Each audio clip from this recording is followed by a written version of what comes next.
Ku nekk 2 ballons. 2 ballons.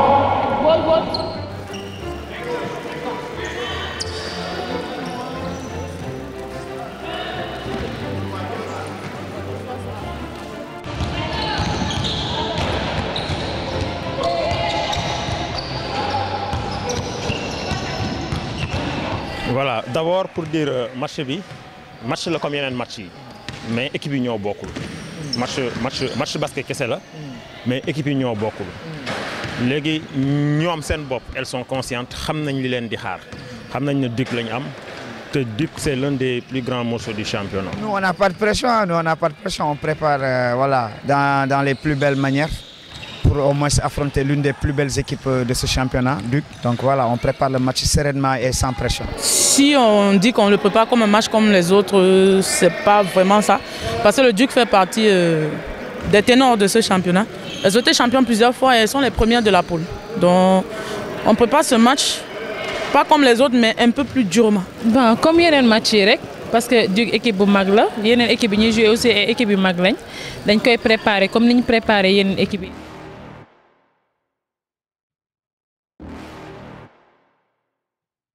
You're never gonna make it, you're not good enough. There's a million other people with the same stuff. You really think you're different? Man, you must be kidding. Think you're gonna hit it, but you just don't get it. It's impossible, it's not probable, you're irresponsible. Too many obstacles, you gotta stop it, yo. You gotta take it slow, you can't be a pro, don't waste your time no more. Who the fuck are you to tell me what to do? I don't give a damn if you say you disapprove. I'm gonna make my move, I'm gonna make it soon. And I'll do it cause it's what I wanna fucking do. Cause all these opinions and all these positions, they come in millions, they blocking your vision. But no, you can't listen, that shit is all fiction. Cause you hold the power as long as you're dreaming. There's no way that you make it. And maybe you can fake it, but you're never gonna make it. Aren't you just gonna take that? Make them take it all back. Don't tell me you believe that. Aren't you just gonna take that? Or will you fucking fight back?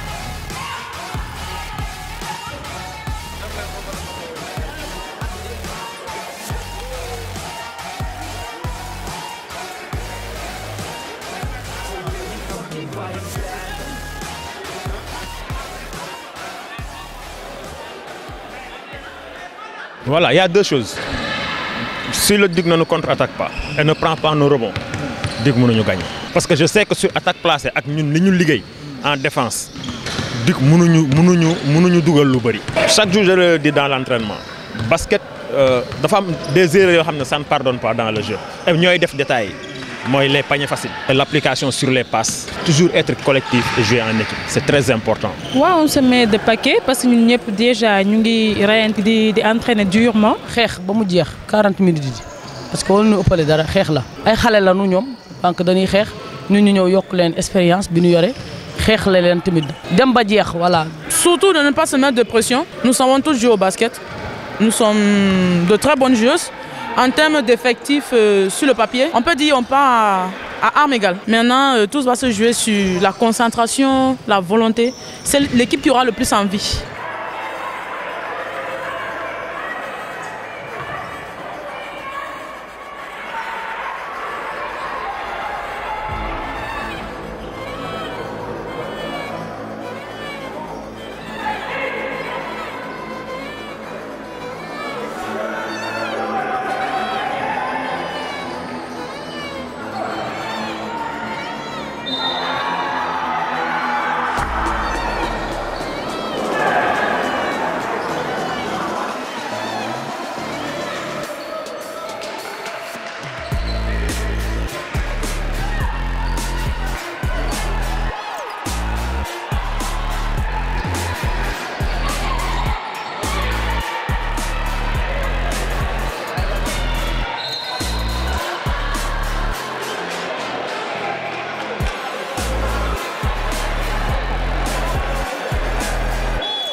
clé match bi c'est d'écouter les consignes du coach, être patient, jouer avec la tête, surtout loolu, surtout jouer, être patiente et concrétiser les paniers faciles, faire moins de pertes de balles. léegi booy si préparation bi yokk nañ concentration bi elles sont plus attentives ci ñuy recevoir consignes yi voilà te ñoom seen bopp ñoom ñoo gën a bëgg victoire bi ñoom ñoo ko njëkk a wane et ça c'est très important pour aborder match bu mel noonu. D'abord qu'on joue pour nous, surtout pour nous, et de se battre, rester soudés, jouer ensemble et rester surtout soudés. Ce n'est que ça qu'il nous faut pour gagner ce match-là.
Je voulais dire que jarul woon sax ñuy jubiler parce que di joxuñu comme fii sax ñuy joxuñu parce que match bi premier quart-temps dañuy attaqué donc ça veut dire que mën psychologiquement la rek mais bu ñu baskettee si biir wax naa leen bu ñu baskettee si biir bal amul tur bi taxaw ci saa ñun xam nañ ni ñuy liggéey xam nañ ni ñuy entraîné te da ngeen di suuf si terrain bi suuf terrain ñun xam nañ li ngeen def bi ngeen di daw si terrain bi ko entraîné équipe bu ngeen ko sotti du bàyyi parce que ça je vous le dis man maa ngi ko wax.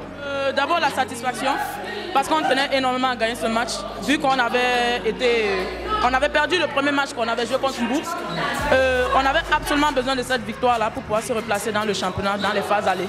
Maintenant avec cette victoire c'est une bonne chose pour nous et on va se préparer pour la prochaine rencontre. Qu'est-ce que vous avez à dire à vos coéquipiers et puis quel est... Félicitations d'abord. Ouais, félicitations d'abord. Je suis vraiment content de la manière dont on a joué aujourd'hui. On a joué ensemble. C'est comme je vous l'avais dit, si on est soudés, on va pouvoir faire énormément de choses. Je vous avais dit sur le papier, on avait pratiquement les mêmes effectifs. Sur le papier, c'était pratiquement un jeu égal. Donc ça va se jouer sur l'équipe qui allait avoir le plus envie de gagner. Et on a démontré qu'on avait vraiment envie d'avoir cette victoire-là. Ouais, ça m'a impressionné du match, que le fait que nous sommes ensemble, parce que Bolo moo mën a gagné équipe le fait que ñu ne Duc moo nekk première équipe championnat Sénégal fii nii ñu gagné ko du doon facile mais ay xale lañ on peut le faire et def nañ ko tamit te warul doon sax loo xamante ni dañ siy pare du jubilé tout ça parce que ay xale lañ dañuy daw agressif seen kaw wan leen ne basket xale la après ñu gagné et c'est tout. Maintenant que vous avez la victoire maintenant prochaine étape bi lan la. Prochaine étape bi mooy ñu gën a perte ci kanam pour ñu mën a battre yeneen équipe yi ñu gën a liggéey gën a fighting ak boole tamit suñu biir parce que le fait que ñu gën a nekk ensemble du benn équipe buy ñëw suñu kanam mun ñëw dóor. yàlla rek lu ma war a wax moom mooy ñu gën a yokkaat liggéey bi rek gën a góorgóorlu parce que match yi des na ay retour dese nañu benn match championnat mais dañuy jël match par match génn ci incha allah. waaw lii lañ doon séntu quoi ñëw gañe dik loolu kese lañ doon séntu yàlla def na ko ñun tamit def nañ lu tax ñu war a gañe ñu ngi sant yàlla gën a defarwaat rek incha allah.